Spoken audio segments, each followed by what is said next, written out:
ಮರಕೆಸು ಪೋಡಿ ರೆಡಿ ಆಯ್ತಾ ಅಂತ ಇಲ್ಲೇ ಹಿಂದೆ ಮುಂದೆ ಸುತ್ತುತ್ತಾ ಇದ್ರು ತಿನ್ನಲಿಕ್ಕೆ.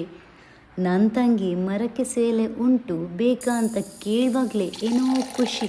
ಪೋಡಿ ಮಾಡಿ ತಿನ್ನೋದೆಣಿಸಿ. ಎಲೆ ಎಷ್ಟು ಒಳ್ಳೆದುಂಟಲ್ವಾ, ಕಲರ್ ಕಲರ್. ಈ ಎಲೆ ಹೆಲ್ತಿಗೆ ಭಾರಿ ಒಳ್ಳೆಯದು. ವರ್ಷಕ್ಕೊಮ್ಮೆ ಆದರೂ ತಿನ್ನಲೇಬೇಕಂತೆ, ಹೊಟ್ಟೆ ಕ್ಲೀನ್ ಆಗ್ತದಂತೆ. ಇದರಲ್ಲಿ ಫೈಬರ್ ಜಾಸ್ತಿ, ಪೊಟ್ಯಾಷಿಯಮ್ ಸಹ ಜಾಸ್ತಿ. ಈ ಎಲೆಯನ್ನು ಆಯುರ್ವೇದ ಮೆಡಿಸಿನಲ್ಲಿ ಯೂಸ್ ಮಾಡ್ತಾರಂತೆ, ಸ್ವೆಲ್ಲಿಂಗ್ ಕಮ್ಮಿ ಆಗಲಿಕ್ಕೆ, ಜಾಯಿಂಟ್ ಪೇನಿಗೆ. ಇದರ ಮಸಾಲೆ ಅಂತ ರುಚಿ. ಉದ್ದಿನಬೇಳೆ ಹುರಿವಾಗಲೇ ಮನೆ ಇಡೀ ಪರಿಮಳ. ನಿಮಗೆ ರೆಸಿಪಿ ಕ್ಯಾಪ್ಷನಲ್ಲುಂಟು. ಮರಕೆಸು ಎಲೆ ಸಿಕ್ಕಿದ್ರೆ ನೀವು ಮಾಡೇ ಮಾಡ್ತೀರಾ ಅಂತ.